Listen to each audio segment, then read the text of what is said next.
Hello, I'm Marcus Boston. Quick educational video today, and we are going to discuss when your baby gets stuck during labor and delivery, during a vaginal delivery, when your baby gets stuck, and HIE and other birth trauma related injuries.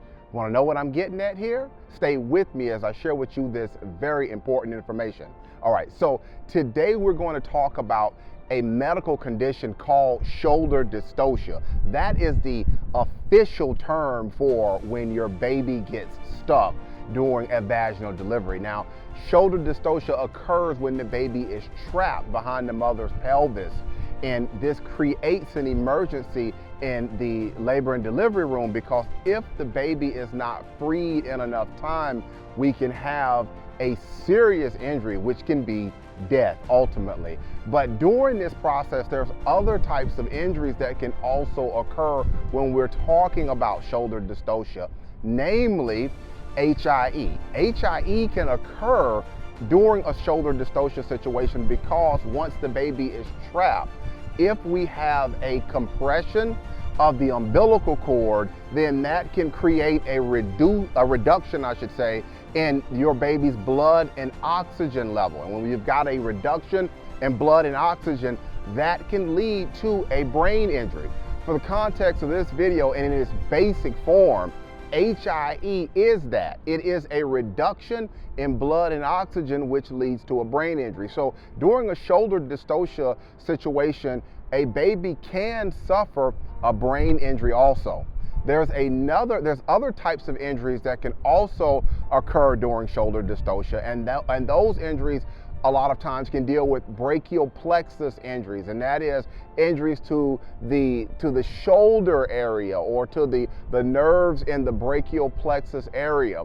And those types of injuries, how they will manifest themselves is you can have injuries to your child's arm or injuries to the hand. So shoulder dystocia is a condition that a lot of families, they're not too familiar with, but I just want to take the time today to explain to you how shoulder dystocia can occur. Baby becomes trapped behind the mother's pelvis. It will then create an emergency, and the doctors have to work to free your baby. Doctors are prepared for shoulder dystocia. They are taught certain things to deal with shoulder dystocia, and there's maneuvers that they can do. There's different positioning of mom that they can do. So they are taught to deal with shoulder dystocia. Where issues can occur is when the condition is not properly diagnosed, or doctors and nurses, they don't catch it, and then because they don't catch it, they don't treat it the correct way, or there are issues with performing the maneuvers the correct way. If you have more questions, maybe you're here today because your baby did get stuck and your baby has an injury. You've got an injury, either an HIE injury, or your baby has permanent nerve damage in their hand, or they've got shoulder related issues, and you would like to speak with me further. There is a phone number down below. What I invite you to do, go ahead and pick up the phone and call me. I speak with families all the time about these issues. Brachial plexus issues, HIE, hypoxic ischemic encephalopathy. We talked about that today. Cerebral palsy, CP, meconium aspiration. I talk with families all the time about these issues. This is what we do. I'd be happy to take some time and listen to your story.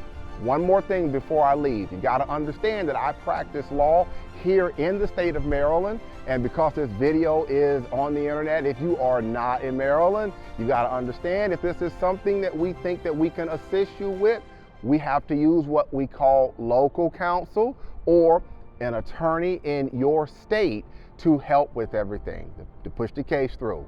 That's going to be it for today's quick educational video. Again, I'm Marcus Boston, and I'm one of the childbirth injury and medical malpractice attorneys practicing law here in the state of Maryland at Boston Law Group, LLC.